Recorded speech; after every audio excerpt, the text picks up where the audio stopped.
Dan baik, terima kasih Aisyah. Salam sejahtera dan salam satu Malaysia. Suruhanjaya Perkhidmatan Pendidikan SPP telah memperakukan pelantikan 20 orang pengerusi Lembaga Temuduga yang terdiri daripada anak kelahiran negeri Sabah bagi urusan temuduga anggota Perkhidmatan Pendidikan. Pelantikan itu susulan pengumuman Perdana Menteri Datuk Seri Muhammad Najib Tun Razak pada September 2 tahun lepas, iaitu pelaksanaan penurunan kuasa beberapa fungsi agensi kerajaan persekutuan kepada Kerajaan Negeri Sabah dan Sarawak.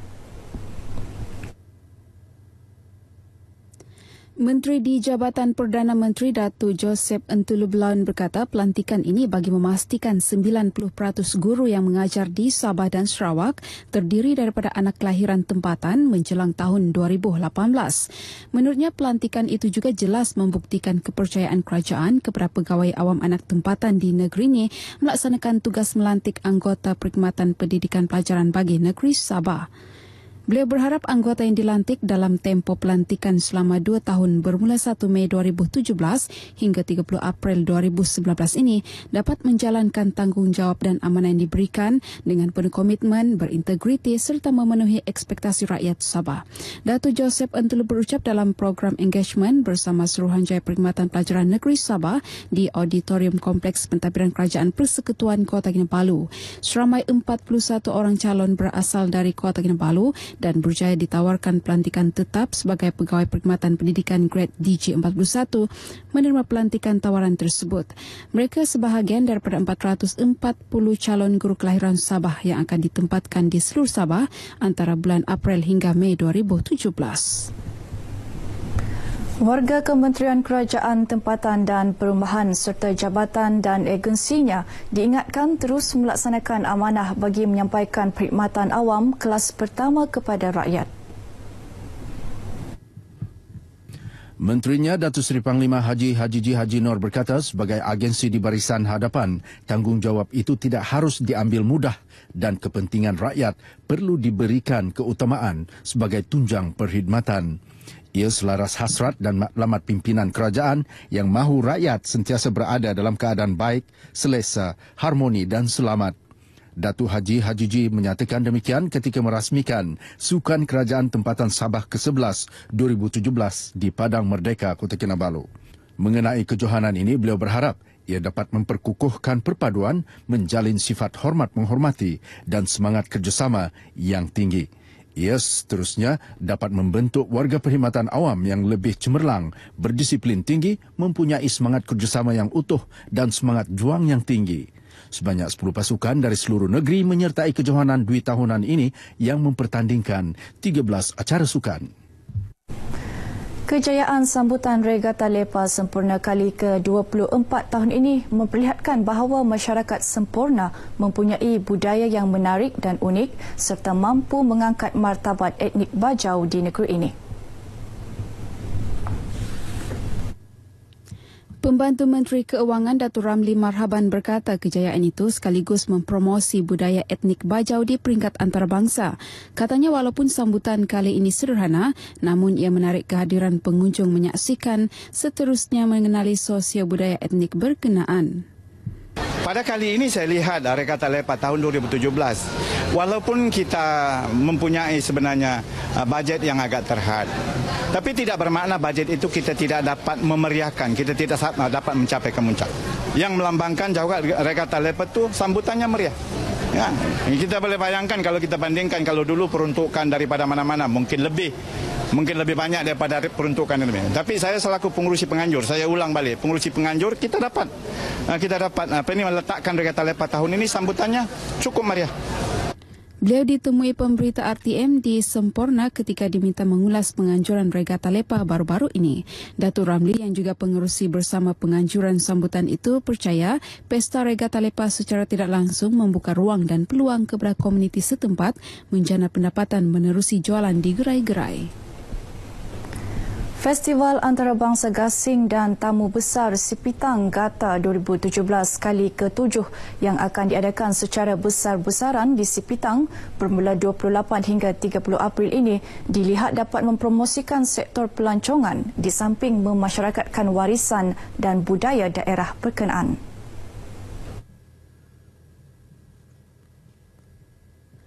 Bercakap dalam sidang media di Sipitang, Ahli Parlimen Sipitang merangkap pengerusi Ahli Jawatan Kuasa Induk Festival berkenaan, Datuk Sapawi Haji Ahmad berkata festival bertemakan melestari budaya kita akan menampilkan 19 acara, antaranya pertandingan gasing antarabangsa Sipitang 2017, pertandingan bacucul Sipitang, pertandingan burung murai batu Sipitang, pertandingan kucing cantik dan pesona ayam Serama, pertandingan lanskap Kelulut, fotografi serta pertandingan seni bena badan Mr. Wonderful.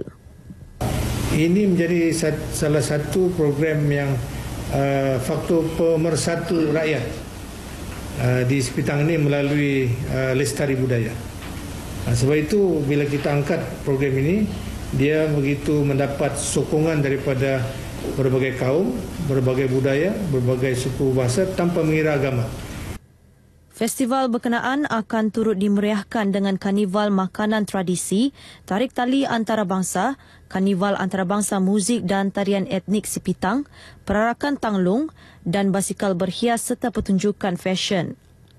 8 buah negeri akan menyertai pertandingan gasing, antaranya Singapura, Brunei Darussalam, Putrajaya, Negeri Sembilan, Terengganu, Melaka, Sarawak dan wilayah Persekutuan Labuan. Timbalan Perdana Menteri Datuk Seri Panglima Dr. Ahmad Zahid Hamidi dijangka merasmikan festival ini pada 29 April. Pelajar Islam perlu menguasai ajaran Al-Quran di samping memperkukuh kefahaman ke arah memperkembang bakat dan potensi yang seimbang dari segi jasmani, emosi, intelek dan spiritual.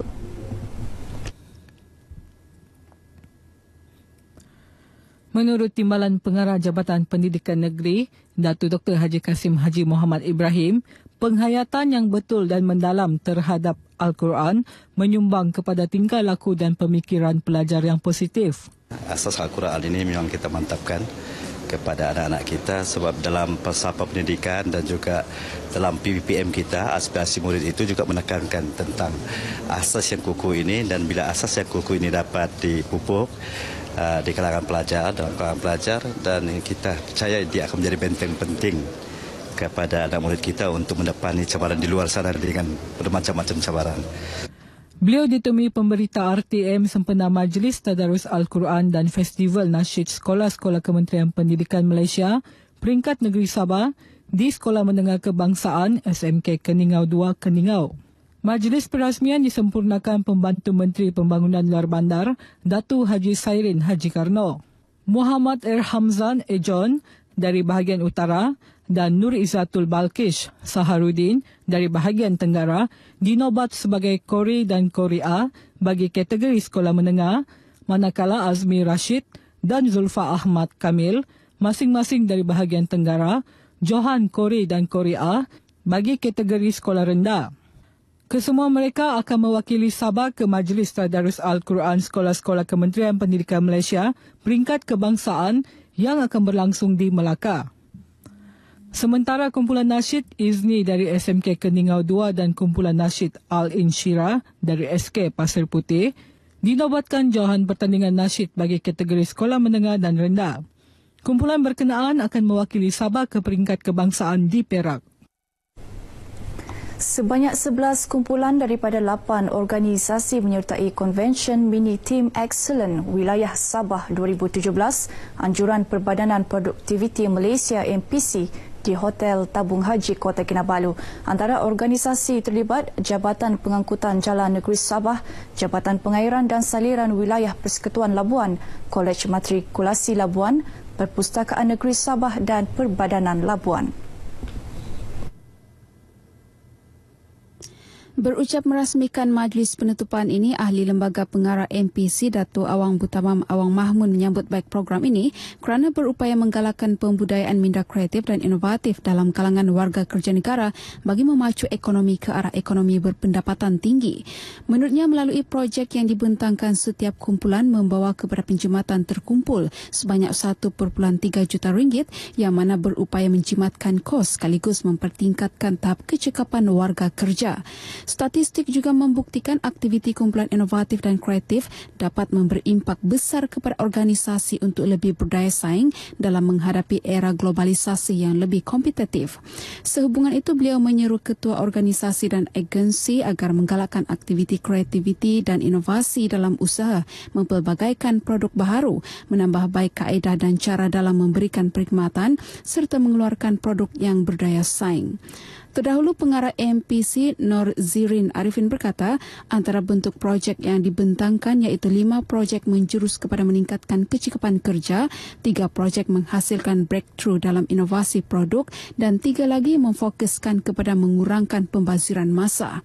Dalam majlis ini, tim Excellence Muda terbaik diberikan kepada kumpulan Aqua JPJ Negeri Sabah dan anugerah The Most Promising Innovative and Creative Circle milik kumpulan Makers College Matrikulasi Labuan.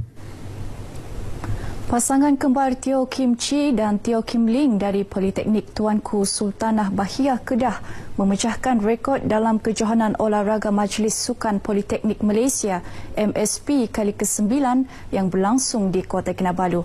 Ia sekaligus melayakkan Teo Kim Chi terpilih sebagai olahragawati MSP 2017. Teo Kim Chi ketika ditemui ternyata gembira apabila usaha gigi serta sokongan daripada jurulatih serta semua yang terlibat berbaloi melalui pencapaiannya itu. Saya rasa sangat gembira, happy. So harap selepas ni saya boleh lagi lah improve timing saya dan berjaya dengan kejohanan lain lagi. Teo Kim Chi secara peribadi turut memecahkan rekod adiknya, Teo Kim Ling, yang dicatatkan pada 2 tahun lalu dalam acara 800, 1,500 dan 3,000 meter. Sekaligus merupakan rekod baharu tahun ini dengan catatan masa 2 minit 24.1 saat, 5 minit 15 saat dan 11 minit 45.9 saat. Sementara olahragawan MSP 2017 pula disandang Lau Jit Sung dari Politeknik Ungku Omar Perak yang memecahkan rekod sendiri yang dicatatkan pada tahun 2015 dalam acara lompat kijang. I'll be representing Polytechnic or maybe in the higher level. I'll be aiming for the next SUKMA, which will be held in 2018. Sementara itu, Timbalan Ketua Pengarah Strategik Jabatan Pendidikan Politeknik Syabuddin Man memberitahu kualiti kejohanan olahraga MSP kali ke-9 menunjukkan peningkatan selain berjaya mencipta 9 rekod baharu. Dalam MSP 2017, Politeknik Tunku Sultanah Bahiyah menduduki tangga pertama mengatasi 9 politeknik yang lain. Sebanyak 20 acara telah dipertandingkan dalam MSP kali ini dengan 209 atlet. Baik, seterusnya kita ikuti acara-acara yang akan diadakan di sekitar Sabah dalam diari hari ini.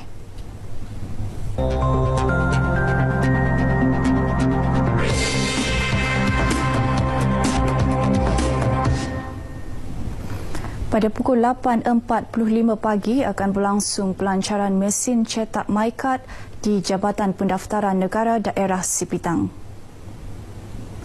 Sementara pada pukul 9 pagi, Taklimat Perkeso dan Taman-Taman Sabah bersama masyarakat lumadan di Perpustakaan Beaufort. Dan akhir sekali pukul 10.45 pagi, Bengkel Kota Kinabalu City Competitiveness Master Plan Research Workshop di Kota Kinabalu. Baiklah saudara, paparan tadi mengakhiri bahan berita dari Sabah pagi ini. Kita kembali kepada Aisyah di Angkasa Puri. Silakan.